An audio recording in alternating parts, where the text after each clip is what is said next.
Alors bonsoir, honorable Jean-Claude Vouemba. Bonsoir. Oui, c'est Jean-Guy Kikamba au micro, en direct de Congo Synthèse, tous les cas, et UK Congo Voice, en direct de Londres. Nous sommes en direct dans notre émission, Une heure avec JGK. Nous discutons de la journée Ville Morte. D'abord, félicitations à vous personnellement et aux autres qui aviez organisé cette journée. C'est ce sont des efforts de longue haleine et aujourd'hui vous avez eu un résultat. D'abord, avant de commencer, quels sont vos sentiments en ces jours personnellement pour vous? Qu'est-ce que ça vous représente cette journée? Non, en ce qui concerne cette journée, nous tenons tout d'abord à rendre hommage à nos 420 enterrés aux fosses communes de Manoko, aux 10 millions des Congolaises et des Congolais qui, depuis novembre 1996, juste entre nous, sont tombés pour la gloutonnerie de ce que nous avons appelé l'AFDEL. Et à ce jour, je rends au peuple congolais mes vives félicitations de courage et de tout simplement parce qu'aujourd'hui, c'est leur rédemption. Ils disent clairement qu'ils n'en veulent plus que M. Kabila puisse encore espérer d'un iota faire ce qu'il a pu faire pendant des années. Donc je rends hommage au peuple congolais. D'accord. Mais personnellement, qu'est-ce que vous dites du peuple congolais? On l'a toujours accusé d'être amorphe, on l'a toujours accusé d'être corrompu, on l'a toujours accusé d'être inconscient, mais ce même peuple congolais aujourd'hui qui, hier, disait Oumela, aujourd'hui dit Yebela. Qu'est-ce que ça vous dit, cette volte-face par rapport... Non, soyons dans le peuple congolais n'est pas corrompu.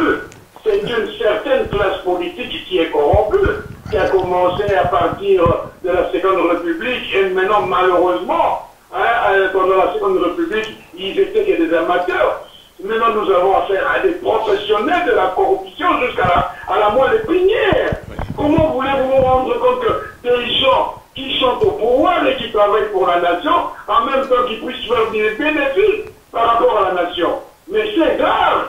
Hein? Voyez ce qui se passe au niveau de la BSTECO et tout cela, vous allez vous rendre compte. Au niveau des imprimés de valeur, tout ça est accaparé par une famille. Ça, le peuple congolais n'a rien à voir là-dedans. Ça, c'est une classe politique corrompue. Et dans le peuple congolais est parti. D'accord. Au mois de février pour aller, en ce qui concerne le référendum pour la Constitution. Ouais. Ce même référendum, M. Kabila l'avait plébiscité. Oui. Et alors, comment voulez-vous quelques années après qu'il puisse vouloir dire quoi que ce soit? C'est pour cela que le peuple congolais ne veut pas. Et le peuple congolais attend tout simplement que M. Kabila respecte cela. S'il ne le respecte pas, c'est là tout. Donc, tout verra la colère du peuple congolais. En ce qui concerne Oumela, vous savez, Oumela, c'est juste certaines personnes qui veulent prendre quoi que ce soit par rapport à X ou bien par rapport à Y. C'est pas le peuple congolais. Le peuple congolais n'a rien à voir là-dedans. Le peuple congolais veut le respect de la Constitution. La preuve en est aujourd'hui. Même les propres enfants de M. Kabila ne sont pas partis étudier, puisque leurs écoles ont tout simplement dit qu'ils ne voulaient pas de cette histoire. Voilà justement là où nous en sommes aujourd'hui. Oui, d'accord. Il y a une question. Est-ce seulement la volonté du peuple congolais qui est en train de jouer maintenant, ou il y a une même noire derrière? Non, c'est le peuple congolais qui ne veut pas de ça. Les leaders politiques, un Congolais que nous sommes, nous avons juste donné l'orientation. Nous vous l'avons dit au sortir de Gorée à Dakar. Nous allons tout faire pour que M. Kabila ne puisse point croire qu'il peut encore revisiter la Constitution. Et là, maintenant, c'est justement ce que nous lui faisons faire comprendre que le peuple congolais descendra dans la rue. Aujourd'hui, c'était par rapport à cela, restons à la maison, mais demain, je ferai autre chose. D'accord. Maintenant... Je tiens à annoncer au peuple congolais qui nous suivent que le président de la jeunesse du MPCR M. Gédéon Massounda, qui a été arrêté hier à 19h, au sortir de la réunion du groupe de dynamique de l'opposition pour les préparations de Villemort, qui a été embastiné en cachot jusqu'à ce qu'il puisse sortir aujourd'hui grâce à vous tous les Congolais qui avaient écrit et qui avaient tout dit. Ok. La régie nous demande un peu de dire quelque chose en lingala parce qu'il y a quelques de nos auditeurs là-bas qui vous suivent maintenant, disons, qui voudraient savoir, est-ce que, je pose en lingala, voilà, Mokolo alelo, ba na mboka, ba yebi sikoyo ke bitumbe zalaka na pouvoir en place. To yebi ndenge bazo boma. Pardon, pardon, là c'est ça. Ba yebi sikoyo ndenge baza ko bunda na pouvoir wana badakala. To moni ndenge baza ko respecter ni be côté, to moni ndenge baza ko respecter binoté ba élu du peuple, ba choisi à peuple. Est-ce que Mokolo alelo bino na biso ba Congolais toujours réalisé bitumba oyo et commis wana eza question uti koya bitumba oyo bandi na mokolo ya lelo tina mikolo koya est-ce que Congolais za ko réaliser ango pe aza prêt ya kokende nango mais ce qui Congolais ala la prêt pour na kokende nango tembele lelo Congolais sala ki makamo motema neli daki lelo Congolais aboyi nyonso parce que il faut que batika makamo ba makamo Congolais ko garantara te sinon ta bosala ba hotala ba tika makambo wana Congolais soka bori ya bori hein afde le temps de côté qui na Kinshasa la tango ya Zaïre Congolais sala combien de jours à Bimarate le lo Congolais la kisi et pas ya Kabila na ba camarade na yeke akosaka na te o etana mi respect ya constitution mabe ezawaki c'est ça le problème nyo surtout yango wana donc etana mi makambo nyo soit les là problème te oye tangomi makambo ya badepute lokola nini bakangaki honorable Martin Fayulu mais c'est normal bandakala tolobaka yango ke mboka eza mboka dictature na ntango ekuti na président assemblée nationale obeni ndaku asila soni akende kolobaki o akomeli procureur général de la république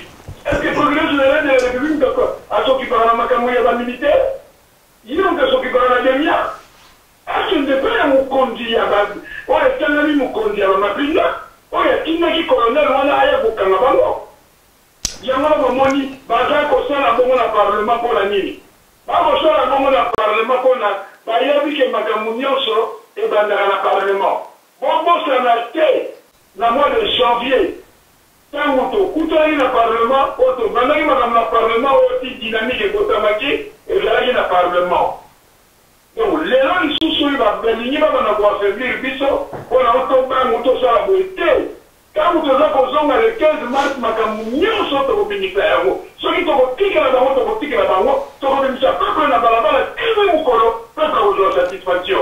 Merci. Merci Koyo, justement par là, il y a Bino, député.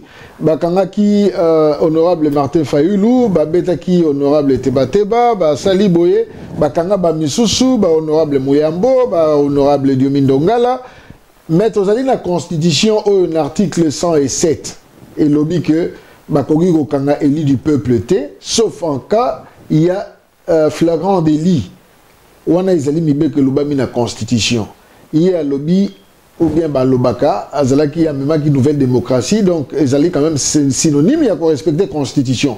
Nenganini article 107, Azali Wana, il y a au bien mineur quoi yebi que article 1 Azali Wana, mais Azali respecté et que Bazoko Kende outre Mibeko Azali Nakati ya Mikanda. Merci. Mais au bien mineur Wana, au bien mineur Azali Moko ya Bango. Ceux qui nous condamnent, l'autorité morale n'a pas a décidé que nous avons fait la mort. On a mis la mort, on a mis la mort, on dit. Il y a un président, nous sommes dans ça. Tout le monde est grave. Le procureur a commandé que on a demandé l'immunité. Est-ce que Vital s'est mis à faire la guerre? On a mis la mort, on a mis la mort, responsable de la nuit. Il y a majorité présidentielle. Donc, à partir de Yawana, la Bisso, et là, la Moti, la Mokote, donc le total année pour le bâtiment pour le Parlement. Mais respecter la Constitution, ceux qui respectent la Constitution, c'est bon, donc, côté voilà, c'est le Babo Maram. Donc, malheur, ceux qui disent que vous allez pas faire un bien. Et là, le bateau, nous sommes surtout à l'Obagawana. Et c'est le dit, maman, vous avez dit,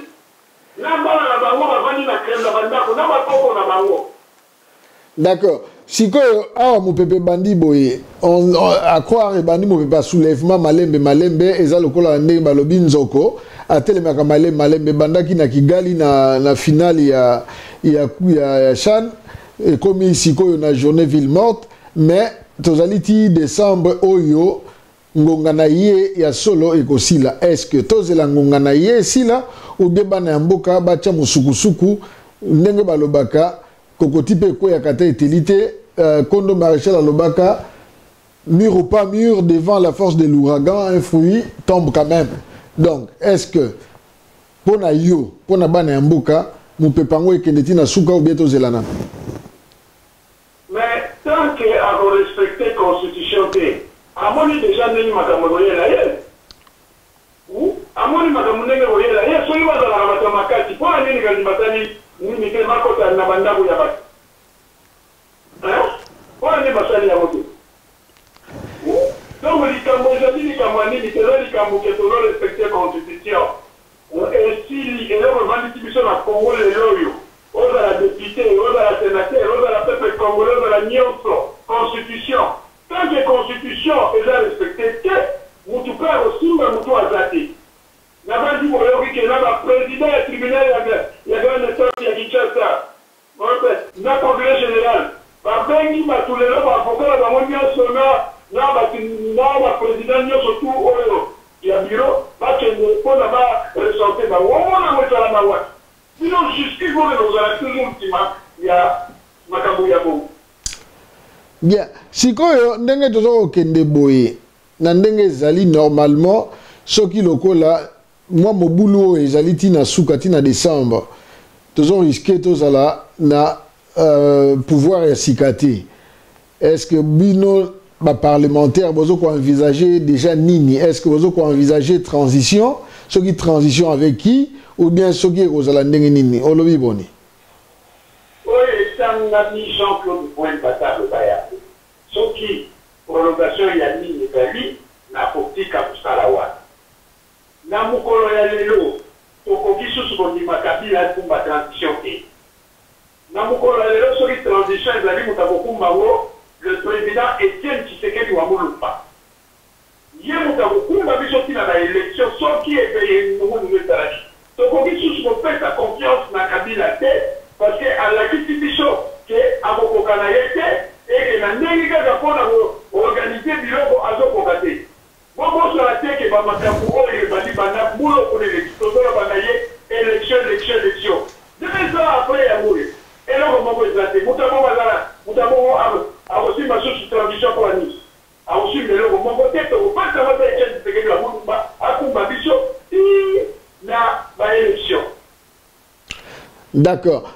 Tiens, nous avons combattu dans l'élection. Bon, tu as eu IDPS pendant parce que tu as eu IDPS il y a eu président et parti. Donc, tu as épargné au moins côté Wana.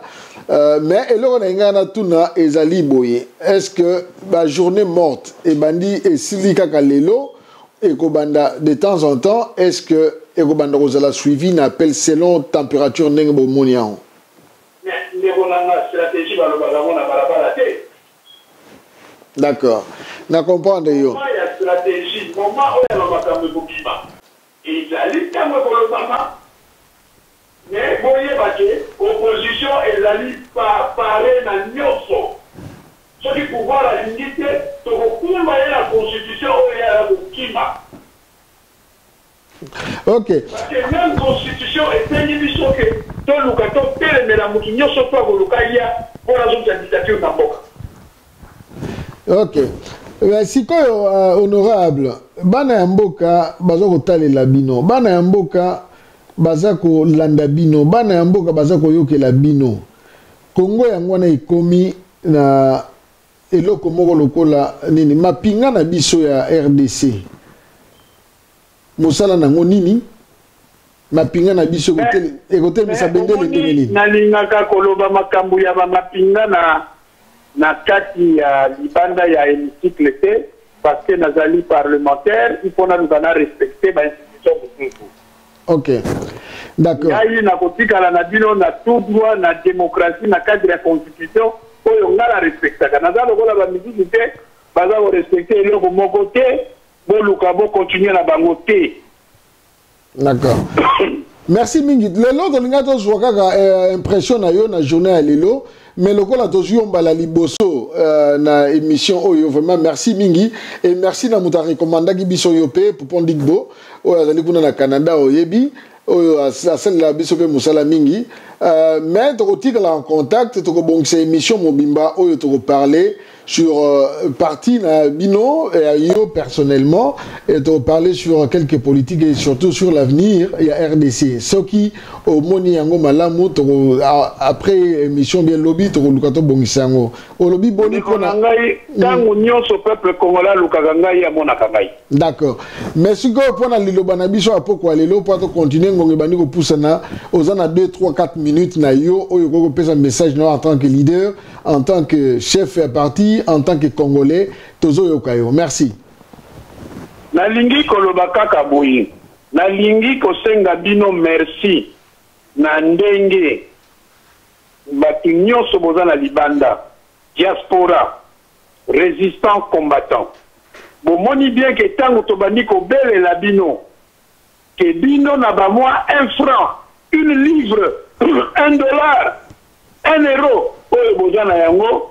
Bo bengi baboti na bino na Kinshasa lelo oyo bango wana nyoso tu bavandi ba respecter mukolo ya lelo elingi koloba nini elingi koloba ke musalo bino bosala keza makasi puisque bino batubonyesaka biso na Congo vous avez au moins plus de 2 milliards de dollars par an oyo butaka libanda pona peuple congolais alia na kati kuna ezala matanga ezala nyonso ezala feti ezala clash ezala olibal ezala nini soki ndeko na poto atindi te moyen makambo eleka malamu ezati donc yango wana donc na koloba kaka ke bo continuer kaka biso pe tokolemba te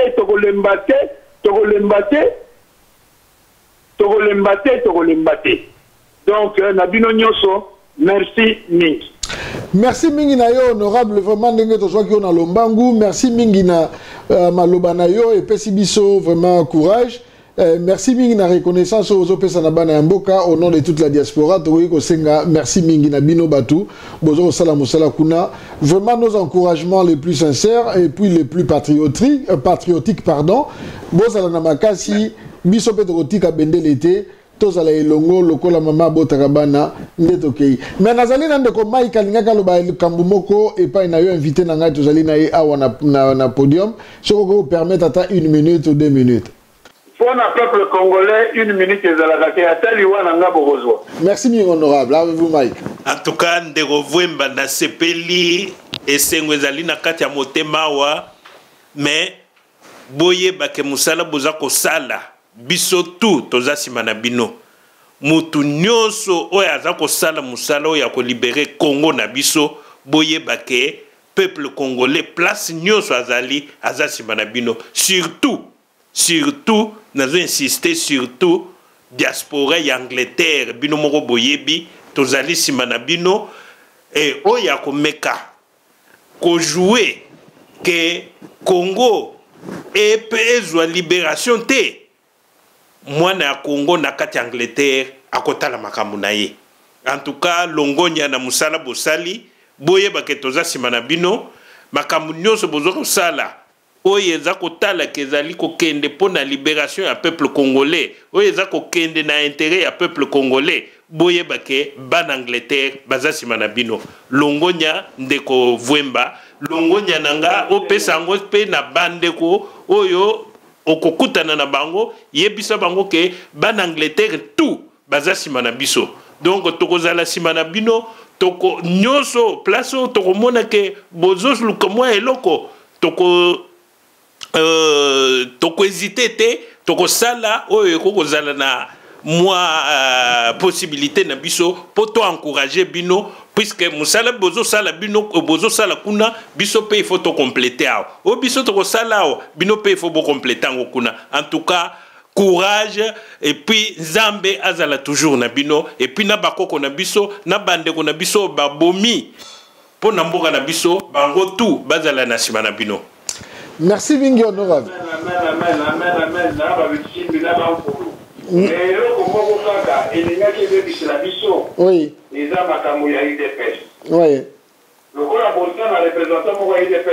Oui. Il faut oui. Que banda ba négociation et bandaki entre IDPS na ba PPRD. Ouais. La relation est comment ba mbongo et comment bopima. OK. Ya wana boza komona président national Etienne Tshisekedi la Mulumba na lobité yo secrétaire général de l'homme Bongo yo za koloba. OK.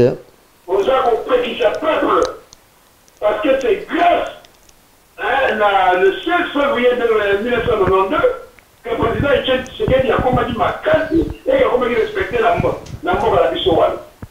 Donc, Makambo et le Kanaki à Makongo, on a dit dans la TITP, vous battez la yango, t'es bon, t'es bon, t'es bisa yango, monde entier et une bas. Et Makambo n'est zali et zali bongo. Parce que tout le monde dit que bon, on a vocabola, entre Bana et Congo, pour eux, nous avons politique. Au Bissonio, autorité, la ville a dit pour les Tchèques. Vous dites pas comment le bâtiment grand Ngaï vit dans le bâtiment pour les Tchèques. Ils sont vraiment de petits amis dans la partie pendant 5 ans. On a vu à Roluka que le président Tchèque se fait la télé. Parce qu'il y a des personnes dans la Guinée, c'est la Taïwan. Donc, il y a un le président Tchèque se fait la président et Bissot Nyon sur le Congo. Azali, icône na Bissot.